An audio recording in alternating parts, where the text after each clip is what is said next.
इन्होंने कहा कि भंते जी मेरी लगभग 40 साल उम्र हो गई है, 10-15 साल और मैं जिंदा रहूंगा, लेकिन जिस मसीहा की बदौलत हमने सांस ली है, जिस मसीहा की बदौलत मुझे पानी पीने का अधिकार मिला है, मैं उनके प्रचार प्रसार में अपनी जिंदगी लगाना चाहता हूं।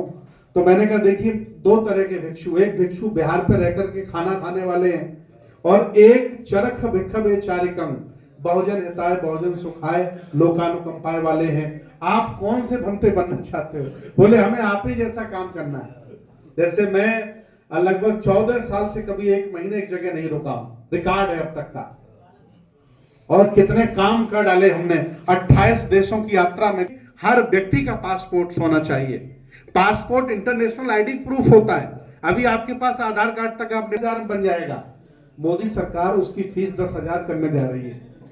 ये भी देखिए कितना अच्छा ज्ञान दे रहा हूं मैं आपको।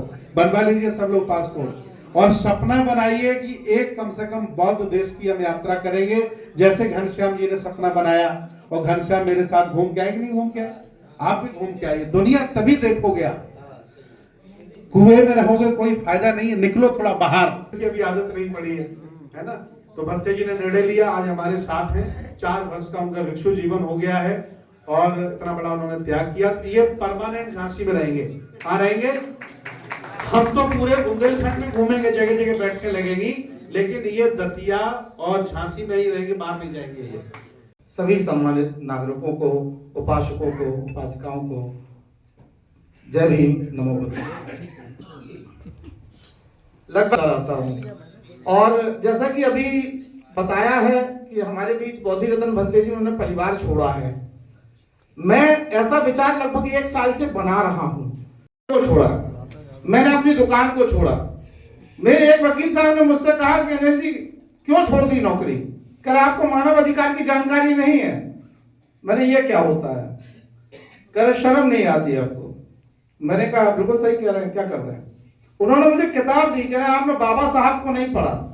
जिस दिन उन्होंने वो किताब दी है, मानव अधिकारों को पढ़ा है, उस दिन मुझे लगा कि मानव की ये अधिकार है। और उसी दिन से मैंने अपने घर में बच्चों को पढ़ाने के लिए पाठशाला स्टार्ट की। सभी संत महात्मा महापुरुषों के चरणों में श्रद्धासुमन।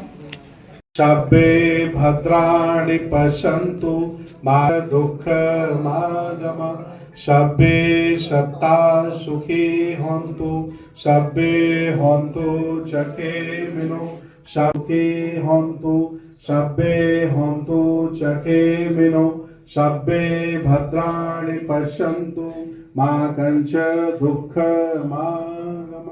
साधु साधु साधु। बहुत बहुत धन्यवाद। अगली जो बैठ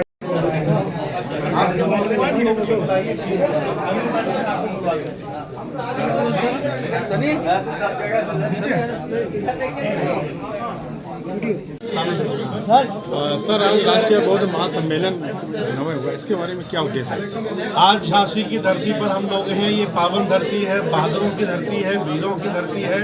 बुंदेलखंड की झांसी बहुत सुंदर धरती है। आज झांसी की धरती पर पहला बैठक बुलाया गया था। आगामी 23 फरवरी को 2025 में विश्व बौद्ध महासम्मेलन झांसी में बुलाया गया है। काशी मुक्ता मंच पर मेला ग्राउंड में होगा, जहां पूरे भारत के, पूरी दुनिया के लोग आएंगे। आज उसकी बैठक थी। सभी समान संगठनों ने, सभी समान विचारधारा के लोगों ने मिलकर निर्णय लिया है कि अब हम लोग बाबा साहब के सपनों का भारत, सम्राट अशोक के सपनों का भारत, बुद्ध के सपनों का भारत बनाएंगे। और यहाँ संकल्प लिया। बहुत बड़ी संख्या में पूरे बुंदेलखंड के लोग आए। आज